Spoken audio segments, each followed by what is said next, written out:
Hey, hi. Welcome to Someone Else's Movie, the original podcast where an actor, writer, director, or nebulous industry figure gives a little love to a movie they didn't make. I'm Norm Wilner, TIFF's Senior International Programmer for Canada, and this is The Other Thing I Do. My guest this week is Ryan Ali, an actor you might have seen in The Hummingbird Project or more recently in the television series Skynet. He's also the star of Reem Morsi's new feature Queen Tut, where Ryan plays Nabil, a young man from Egypt who arrives in Toronto to comfort his widowed father and soon finds himself invited into a community of drag performers trying to push back against the redevelopment of the club they see as their home. The only thing is, Nabil's father is one of the developers.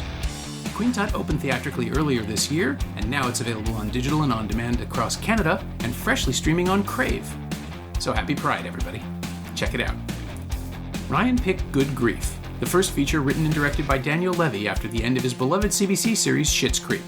Levy plays Mark, a man who retreats into mourning after his husband Oliver dies suddenly.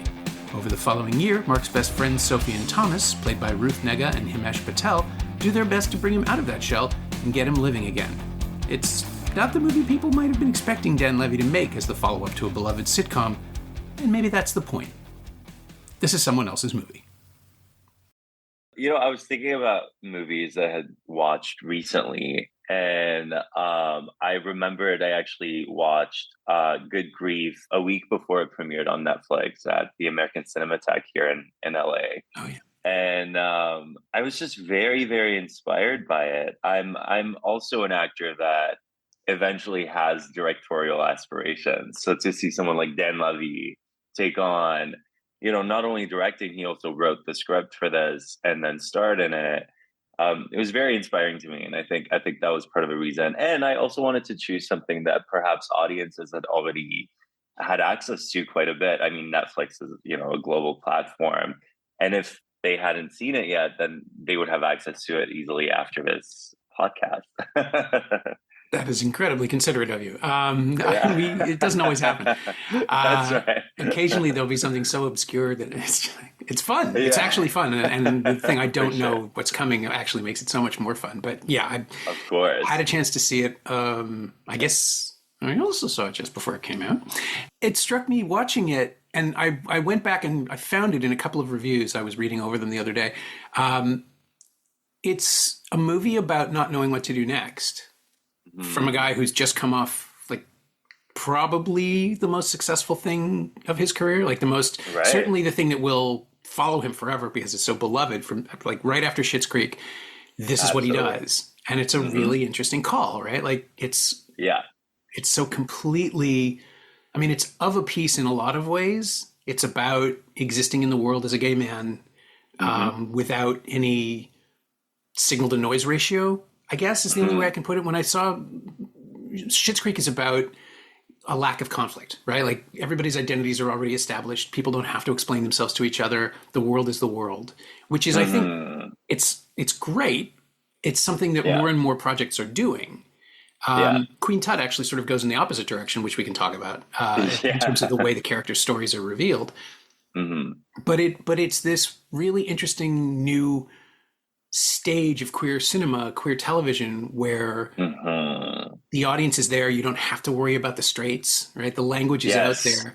And Good Grief does feel weirdly like the logical next step, even though it's so completely different tonally. It's about what happens when complications are introduced. Absolutely. I feel like there's so many elements of that. I mean, like you said, it's like what do you do next, and where do you go from somewhere like Schitt's Creek, where it is so beloved, and you know, I think of so many stories in film and all that when someone has a really successful book, and you're like, all right, what's the next one gonna be, and it becomes about doing that. But there's something in the movie as well where Dan's character, Mark, also doesn't know what to do next. I think that was one of the things that really stood out to me in the movie is the pacing of it. It's very, very slow pacing wise, but it spans over quite an extended amount of time. So there's a lot of time passing, but there's just a lot of sitting in those moments. And I felt like that was really, really interesting. Also a very different character for Dan Levy than what people have come to know him for, which is, you know, David Rose. And you know, there's that version of the gay man, but there's also the more mature, the more sort of quieter, calmer version. And I actually, that was one of the things I noted down as things that I liked in this movie, is the nuance of the gay men that we get to meet in that hour and a half film. They're not all the same. They all have very different lives. They all have very different ways about going around things that, how they go about life in general is very, very different. And I think, to your point in terms of characters and how they're presented, I think the casting really, really helped in this film. It was so fun. I honestly, personally, I wasn't very familiar with Ruth Nega's work before this. Oh, wow. You have a lot ahead of you. She's amazing. I know. Now I'm like, I want to go down that whole, filmography of her work and all that kind of stuff. But she's a standout in this film. She's so good.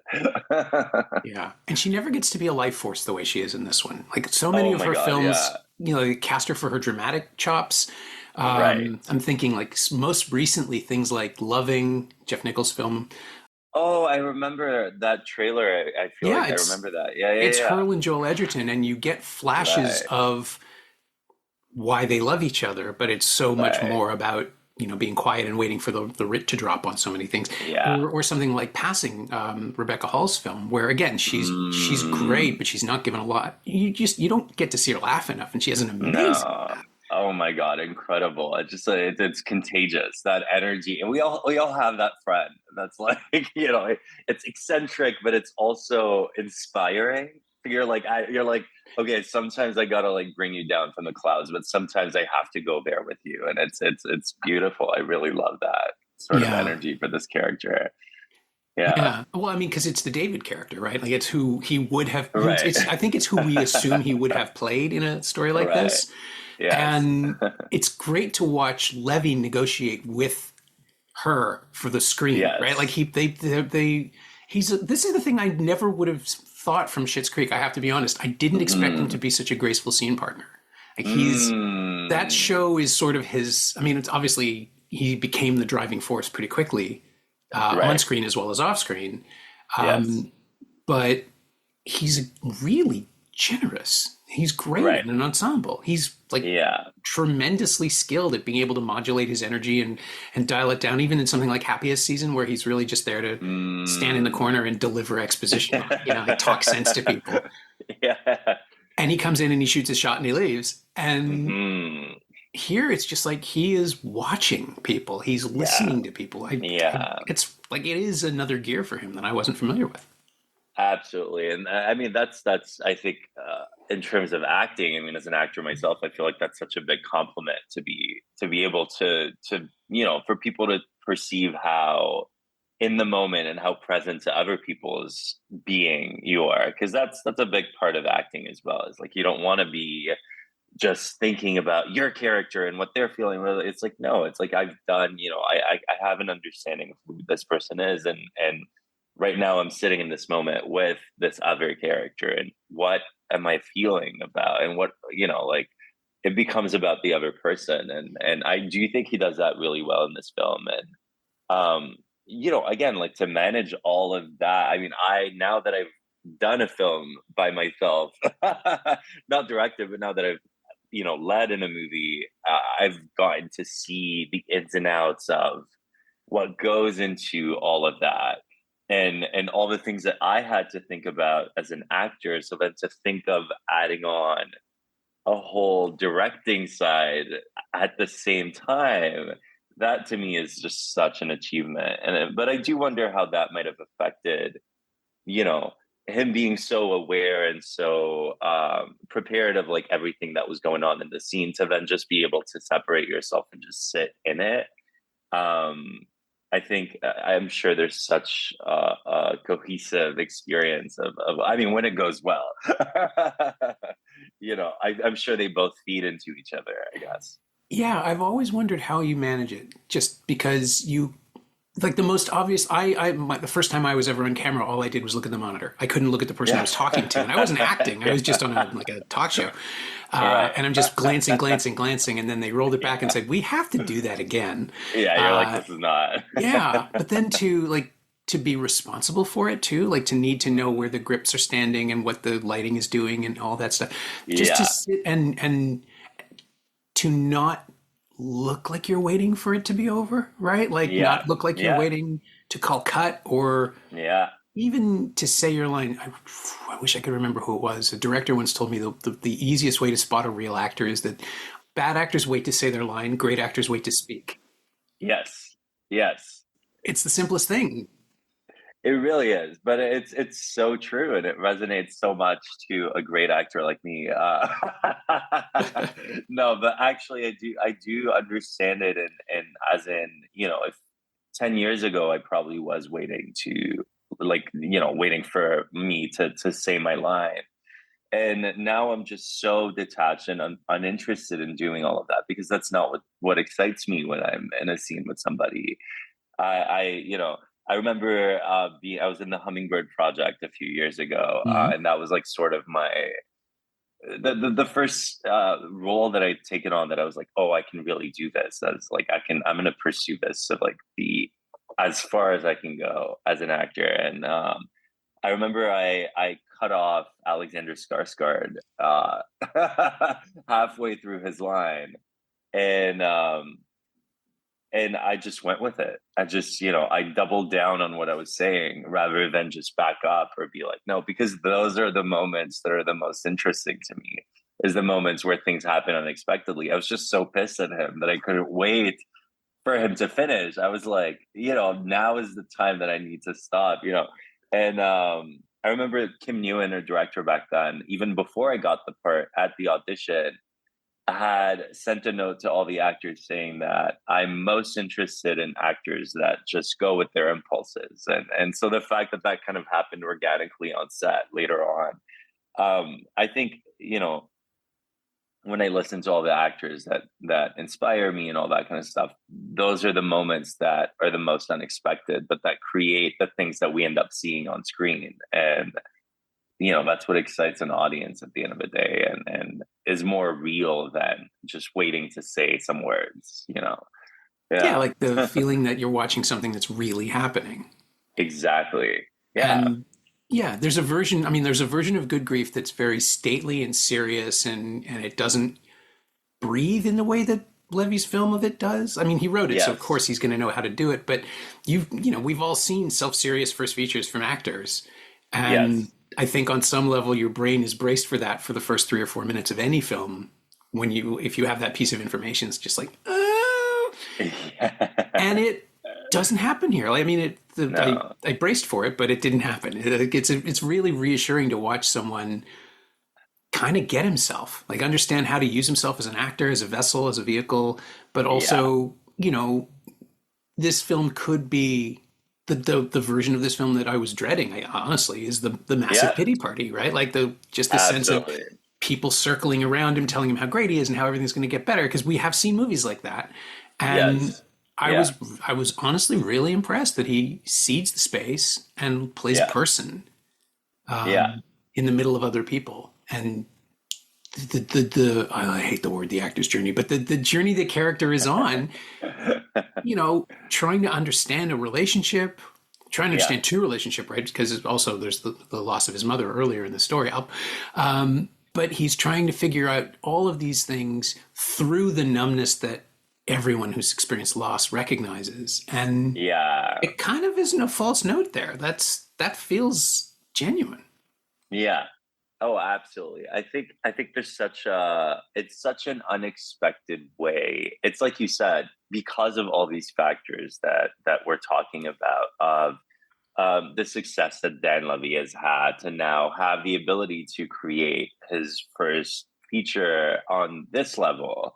You're like, a lot of other people would have not focused on telling the art that they want to tell, but rather, making the work that they think they should be doing at this level and all that kind of stuff. That's one of the things that was very unexpected, but also to talk about something like grief in a light enough way that was also very unexpected for me when I watched this film. I did think it was going to be leaning more towards being sad, but it's not. It's emotional, but it keeps moving forward. And that's sort of how, I mean, grief is very deep and it is very sad, but I think that's what makes this work so much more enjoyable to watch.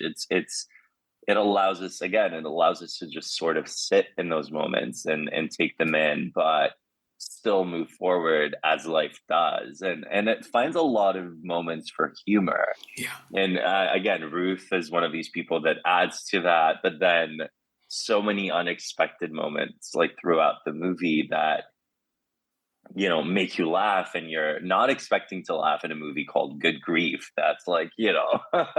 I also have to talk about the opening scene of it all, because I just, that was probably one of my favorite opening scenes in a very long time, because it's so, I don't know, there's something about it that's very, it just invited us into that world immediately. And I think it's, to me, when I was thinking about it, I think it's a combination of the set, like the set design, the production design didn't feel like it was just this, you know, like, oh, let's put a couch here. It felt lived in, which is such a very, very important thing that I find a lot of people miss at certain levels. But it felt like it was like a house that was lived in. But the other part of it was also the conversations that these characters were having. The dialogue was not, you know, as actors, when we get an audition, a lot of the time when we're talking between us, friends and peers, like it's the writing has so much to do with it. You're like, this is well written and it feels real. Whereas a lot of the time, like some dialogue might feel like it's just like a setup. Like you're like, oh yeah, we are friends and we have known, you know, this didn't feel like that. They were talking about this tradition that they had of yearly getting together and you know, singing, and one of them is bad at singing, and it just like really invites you into the world that Dan has created. And I really, really appreciated that. It made me want to be part of it, or it made me want to create my own version of that at some point. Right. And it gives you a structure for the film as well, very subtly telling you that there's going to be another Christmas no matter where the story goes. Yeah, this is where we leave them, this is where we started. And absolutely, yeah, it's comfortable in a way that Schitt's Creek was, right? I think that's his skill. I think as a writer, he's really good at building, well, comfy rooms. Like literally what you were saying. It's that's a really good point. Mm-hmm. Structuring the shape of a movie or a narrative, whatever it is.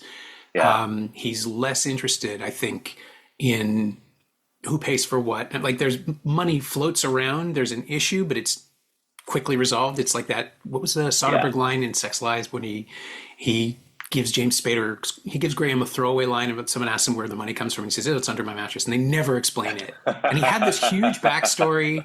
He had like it was a insurance payoff for a car accident. Like, right? None of it ever comes up. But if it's delivered properly, if it's orchestrated, you can just sort of believe, if the other characters accept it, basically, then you can go with it. And here, there's this situation of who left what to whom, and where all of course, you know, where all of Oliver's intellectual property, like all of it, where it all goes, and it just tells you right away. It's like, this is not that movie. We're not gonna deal with it. It's the hole in his life is so much more important than the hole in a wallet. Yeah.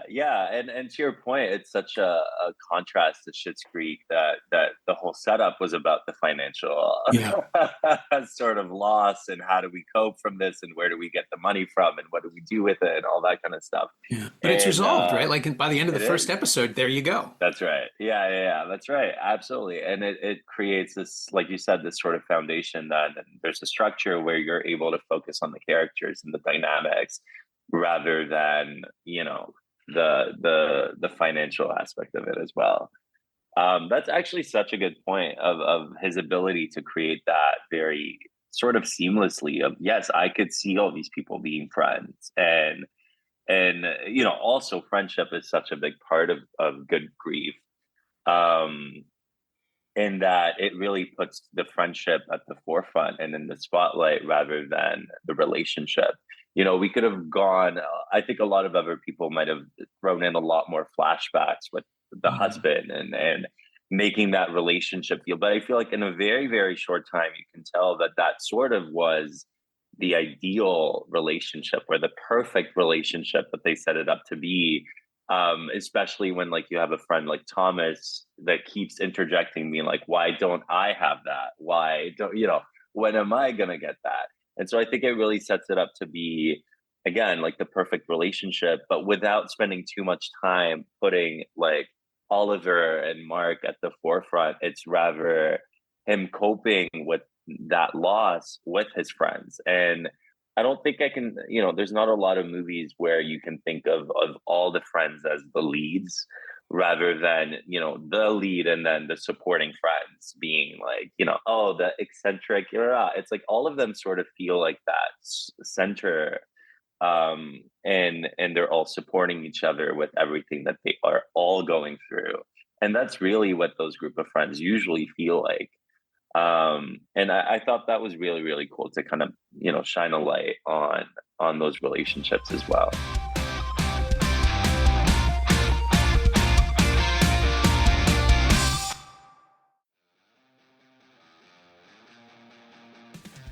Hey, it's Norm interrupting my own show to bring you up to speed on Shiny Things, my newsletter about physical media, culture, and the odd streaming project. Last week, I wrote about Warner's Blu-ray releases of two of last year's Oscar contenders, Cord Jefferson's American Fiction and George Clooney's The Boys in the Boat. One of them's pretty good. Sign up for a 14-day free trial at shiny-things.ghost.io or find a link at the Semcast Blue Sky account. You like reading about movies?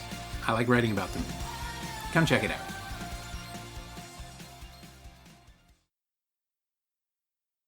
It's true. Even when Mark abandons them overnight just to go to a museum with a new man, with a friend, yeah, we feel their sense of betrayal too. Like it was irresponsible for him to leave. It's not just his story; it's all of their stories, and they're there for him anyway. yes, So it does give you that sense that you could follow. Plus, of course, you cast Himesh Patel and Ruth Negga, and you're going to want to follow either of those people out the door when they leave a room. It's like it's really. yes. There's a kindness even in, like, Thomas might be lonely and upset, but there's a kindness in Patel's eyes that says he's there for his friend, and that they're angry that they're both of them annoyed that he left them. And also the really, what was it, Sophie slept at a bus station or something? This little throwaway line where it's like he's annoyed that he had to be the one to take care of her too. Yeah. And I also do think that, you know, again, another interesting thing, I just think the script is really, really clever too. Like the fact that, you know, Dan was able to get it to a point where it's like this, well thought of. I think it is really, really stellar. I think, because the entire time in the movie, you can tell that Thomas might have some sort of unresolved feelings about his past relationship with Mark and you know, with Dan's character. So you could tell this entire time there's a lot of that comes up in very passive aggressive ways of and I really appreciated that this was not a story about, you know, a happy ending of those two characters that used to date now have the opportunity to be together again. It wasn't about that. It was about, you know, people having different feelings at different times in their lives and still being able to navigate that as friends and give each other space when you need to, and then come back and be there for each other when you need it, even through all of that. And I really appreciated that they didn't end up together. Yeah. Well, also it would have been, I think, honestly, I think it would have been gross. I think it would have been like within the world of the film. Forced. It's a weird betrayal, sort of, or betrayal on top of a betrayal, and two wrongs don't make a right. Exactly. And Levy knows that as a writer. So he once everybody knows who everybody is, and once all the cards are on the table, you have a better sense of maturity, right? Within the characters, and they know who they are, not just who the other people are. And also, I really, Luke Evans is in the film for what, 7 minutes of screen time, I think, give or take, and he is so goddamn charming. I know. I mean, I've met the man; he is incredibly charming. Right. But he gives Oliver just enough surface charm to Yeah. see through it. Like Yeah. it's tricky. It's tricky in the way that he's written the character. Well, Levy's written the character to leave a great memory behind. I think that's the only way I can explain it. Like Mark is Yeah. struggling with his own understanding of Oliver as much as he is with mourning him. And then the more we find out about him and the more flashes of him we see, the more complicated he becomes. And so Yeah. at the end, and spoilers for the movie that hopefully most people listening to this at this point in the podcast will have already watched. Lucas tells him Oliver wasn't going to leave him, that Yeah. the love was real, and or Yeah. that the commitment was real, and that's more complicated, right? Like Yes. it's an additional level of complexity to a Yeah. character who died in the first minutes of this film, and it's Yeah. again, that's like it's leaving him with nothing to forgive. Like the cheap Yeah. way out is to, oh well, even if it was over, we had great times together. No, it wasn't over, but it ended because something else Yeah. happened, and that's almost ambitious at this point for a first time It film. really is. It really, really is. It's to your point. It's like every layer, every sort of like plot twist in the movie just adds to the complexity of that character and just adds another layer of how to grief then. Like how do you deal with that? And it keeps going. It's not just like, oh, now I have to like, there's this one a lot of the time when I've seen grief in film, it's like there's a death, and it's just about the character mourning that sort of one event that happened. Mm. And like you said, in this movie, it's like it keeps growing and it keeps changing, and there's different phases to it. And that's, I feel like that's closer to what life really is something happens, something new happens, and it might not even be in relation to who that person was, but it will just like trigger a bunch of different things and a lot of different reactions to you. And I had to deal with that a little bit with Queen Tut as well, with because their grief is a big part of Yeah. our story as well. And um, in our case, the character that is, my character is grieving his mother, and like she's never present really in the film. Mm-hmm. Not, she's sort of like this invisible main character that is always with him, but like never really seen. We don't get to know her at all. We get to see glimpses of what that relationship might have felt like, but we never actually get to hear her speak or get to see that relationship. And so that was something that I had to play with, and for me, I felt like that was like, even for a character that was not present in our movie, that was the most important relationship in the film, was his relationship with his mother. And there's such a beauty to bringing that into art. I was actually talking with my best friend recently who watched Queen Tut last month when it premiered in Toronto, Mm. and she has lost her father a few years ago. And we've talked about it a lot before this, and then we talked about it after she had seen Queen Tut, and we both started crying. And it was really beautiful to see. I think it was the first time as an actor that I felt the power of what it is that we do in film. And just to see the impact of, like, it was one specific scene where my character gets to talk about his mother really for the first time in the movie, and a lot comes up in that moment, and that really resonated with her, and that feeling of sort of loss but also not knowing what words to put into it. And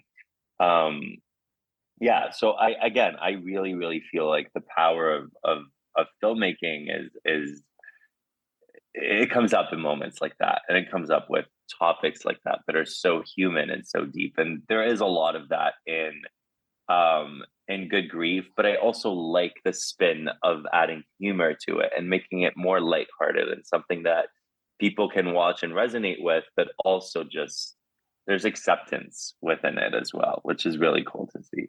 Yeah, I mean, my father died a year and a half ago, and Right. I the silences were pretty defining, like where you just realize the rest of the world is going on, but you have to sit here and do Hmm. this thing.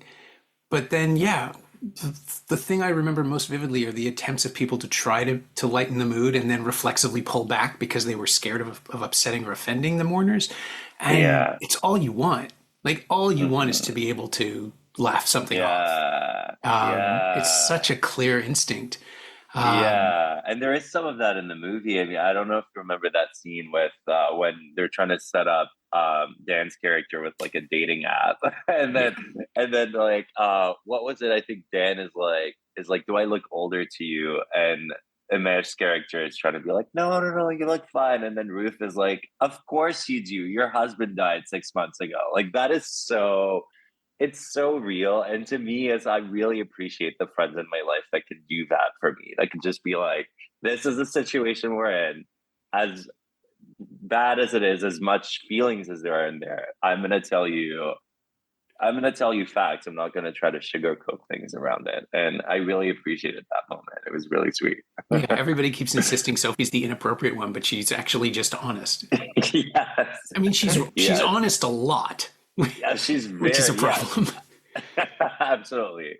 Absolutely. And there are a lot of moments in the movie where she's operating from a level of what she needs, Mm. but she's also able to be present and there when her friends need it. And I like that dynamic. It's again, it's more real, it's more accurate to what humans are like. Yeah, and Yeah. Queen Tut has a different take on that, which is that as soon as your character finds this world, the family is like the friend group is there waiting. It's like Hmm. they've been expecting him, even though they had no idea he existed. Yeah, yeah. I mean, it's sort of. I think if I relate that to let's say my experience, I mean, friendships are when I moved back from the Middle East when I was 18. I moved to Montreal first, and then I ended up moving to Toronto. And in both circumstances, it takes quite a bit of time to find your people. I remember even yeah, like it's just you meet a lot of people and but there is something about the queer community where you will see all these archetypes of characters that we do see in Queen Tut. And I think yeah, I feel like so the thing is, even from the script perspective, when we were looking at all these characters and who we were trying to represent in this film, again, the queer community is so massive and there's so many different people, but we were trying to, include as many different people that we know from the queer community in this movie. And there was actually one character who's played by Curiana Stanton, who's the character of Ryan, and in the movie, she plays a drag king. Originally, that character was written to be just another drag queen that was sort of more so maybe the queens that we see on Drag Race and all that kind of stuff. And then Curiana comes in and is like, "This is my version of this character." And I was there at her callback. Actually, I was reading with her, and it just made so much sense. And it just added an entire new element just by casting this one actor. It added such a different layer and such an additional layer to what we had already sort of built with Queen Tut. And I really, really do think that a big reason why Queen Tut translates and works is because of that cast. I think all of us had come in and had never really experienced being surrounded by so many queer people on a set environment that Mm. I swear there could be a movie made just about the behind the scenes of what we experienced on Queen Tut, because it was more than just us coming in and saying lines and living those characters. It was also just adding such a layer of authenticity that each of us were almost fighting to break. Like we wanted to add as much authentic character, authentic dialogue. So many scenes, like Alexandra Billings came in and changed an entire scene. It's the restaurant scene, the Vietnamese restaurant moment where it's like you can see all of that group of drag queens and this new young man who's like first drag experience was seeing them perform and all that.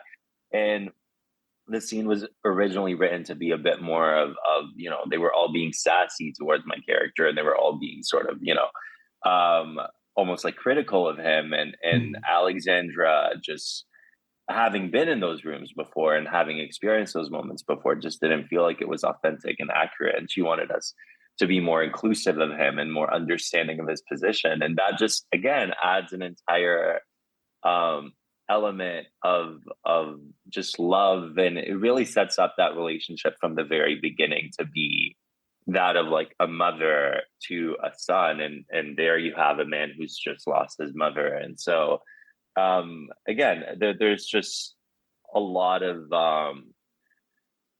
the dynamics sometimes between characters come from our own experiences, and wanting those to feel very real. And again, when I think of Good Grief, I can see those friendships being friendships that maybe Dan has had in his life, and those are friends that he would have had, and wanting to show those relationships and those dynamics on screen, and it really, really works.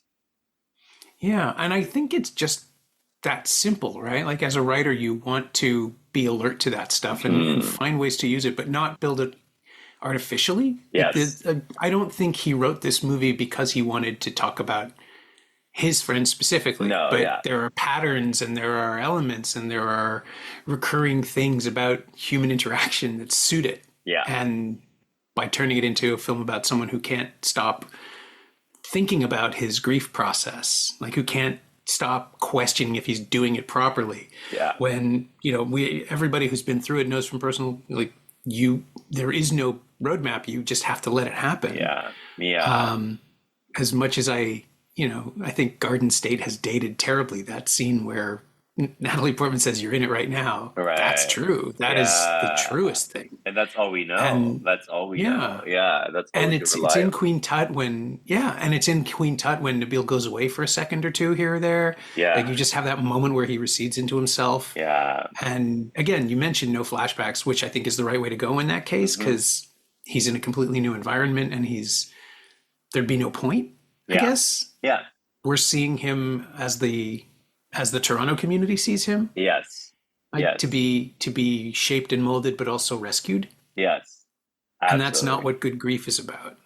So it finds another path. Like, again, that's the diversity of human experience, et cetera, right? Yeah. Like we all do this differently. And it's one moment that comes to mind when you're talking about this is the financial advisor, Imelda. That performance to me was also a standout. I think and again, such little screen time, but there's the last scene that they share together at the very end where she reveals her grief, which we had not, like, throughout the movie before that. It's like she's acting as a compassionate financial advisor about the will and the assets and all that kind of stuff.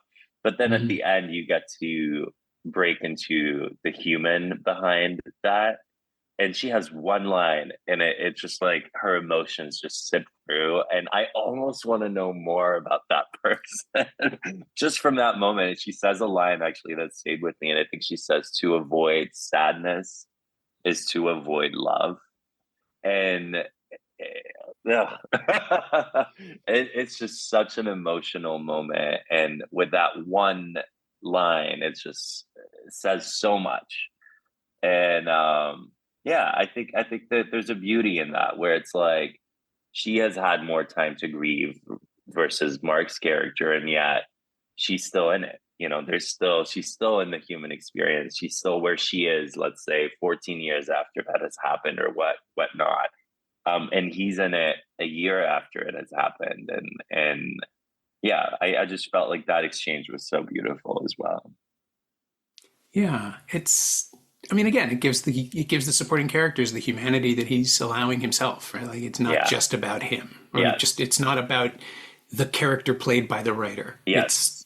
He's giving them the same air. Absolutely. Which is a lovely way to go through something like this. Yeah. And I've been trying to figure out, like, the podcast usually ends with me asking the guest what of the film they picked have they used, stolen, incorporated, homage. This thing is 4 months old, so obviously that's not an option. Yeah. But is there something that you want to steal? Is there something that you saw in the film that you sort of put away for later? That's a very good question. Actually, the specificity of it all. specifically from a director standpoint, I think every shot that you look at is so well thought through and so well executed, in my opinion. It's again, like, back to set design. It's everything from the props to who's in the frame to what's going on in the background. Everything is very, very well executed. And to me, that just goes to show preparation and intention. I think those are the two things I'm probably stealing from from this movie for future. And again, that can translate also as an actor. Just even if I'm not directing, the more specific we are as actors, the more you can see things really live on screen rather than the artificial sort of just saying lines and robotic and all that kind of stuff. So yeah, the more specific I can get, the more prepared I can be about any art that I make in the future, I think is something I'm taking away from this. Nice. Well, whatever it is, I look forward to it. Thank you, Norm. My thanks to Ryan Ali, who you can see right now in Reem Morsi's Queen Tut, now available on digital and on demand across Canada and streaming on Crave and Hoopla too. Thanks also to Laura Steen. She knows what she did. You can find Ryan on Instagram at RyanAli23, that's RyanAli23, and you can find Good Grief streaming worldwide on Netflix. You can find me on Blue Sky at Norm Wilner, and you can find this podcast there at Semcast, S-E-M-Cast, and on the web at someoneelsesmovie.com. The first year of the show is still available for just $20 at payhip.com/Semcast. That's the first 52 episodes of Someone Else's Movie, 44 of which aren't currently available anywhere else. And check out my newsletter, Shiny Things, at shiny-things.ghost.io. I think you'll enjoy it. Our theme song is by The Last Year. If you like it or the show in general, please say so. Leave a review wherever you've been listening. Every little bit helps, it truly does. And check out the other shows on the Frequency Podcast Network while you're doing that. Stay safe, watch movies, wear a mask if you go out, get the new booster when you can. I'll see you next week.